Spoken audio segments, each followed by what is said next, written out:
Hey, buenos dias, ¿qué pasó, amigos? Welcome back to the channel, John's Moto Garage. The big question is Indian motorcycles in trouble with the Challenger?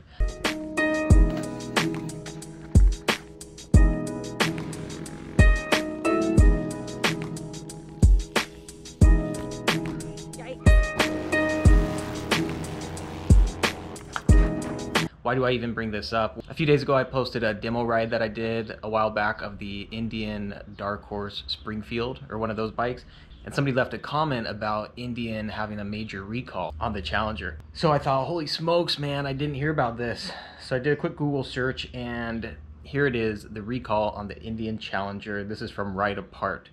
So basically, on some low mileage units, there's a potential risk, and here is what they have to say. Indian Motorcycle Company issued a recall on a number of Challenger baggers due to a possible engine output shaft issue. So it sounds pretty bad so far. According to the information published by the NHTSA, around 1% of the 616 units of the new 2020 Challenger could be affected by the problem. So do the math, that's about 6 units that could be affected by the problem. Now, what are the details on the actual recall? Apparently, the engine output shaft bearing might not have been lubricated during assembly, which could potentially lead to the bearing malfunctioning and to a sudden deceleration, which in most extreme cases could cause a crash.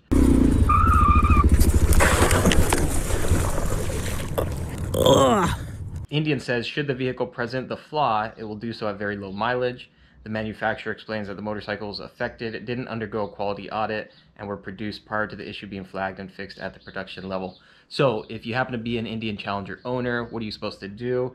It says if your motorcycle has fewer than 50 miles on the odometer, not to use the bike.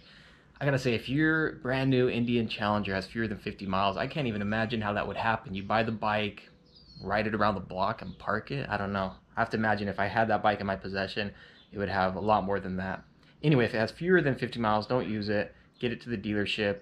Dealership will cover tow costs and all that, and they'll go in and make sure it's all taken care of. If your bike has more than 50 miles on the odometer, you can submit an electronic form or contact your dealer, and they'll take care of it. So apparently there's about 6 Indian Challengers out there that did not get proper lubrication and may have potential issues. So not as bad as I thought it was going to be. Typically, first year bikes, cars, motorcycles, whatever it is, you expect some type of kind of issues that they're going to be working out. I know they had recalls on the M8 Softails. I know they had recalls recently on the Tri-Glides or the Harley Trikes for brake issues. So it's not uncommon to hear of these types of issues. Not as gnarly as I thought. What I am curious though is, I thought Indian would have produced more than 600 of these Challengers. I'm curious to see what the sales specs are on the bike. I haven't really done a good job following up on the Indian Challenger. I don't know where to look to see how the bike is doing. I still think it'll take some time to really get an idea of how this is gonna stack up against the Harley in terms of long-term growth, and is it actually gonna be a big issue for Harley as far as taking away sales. I think only time will tell. But there you have it. Drop a comment below. Have you guys had any issues with your Indian Challenger? If so, what were they? And yeah, like and subscribe if you dig the content. We'll hit you up on the next one. Adios, nos vemos.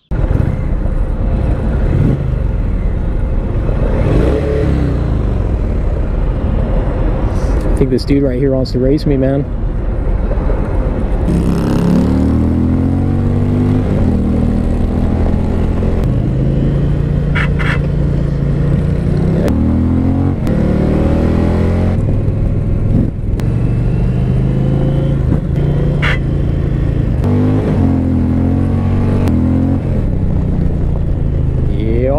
Yup.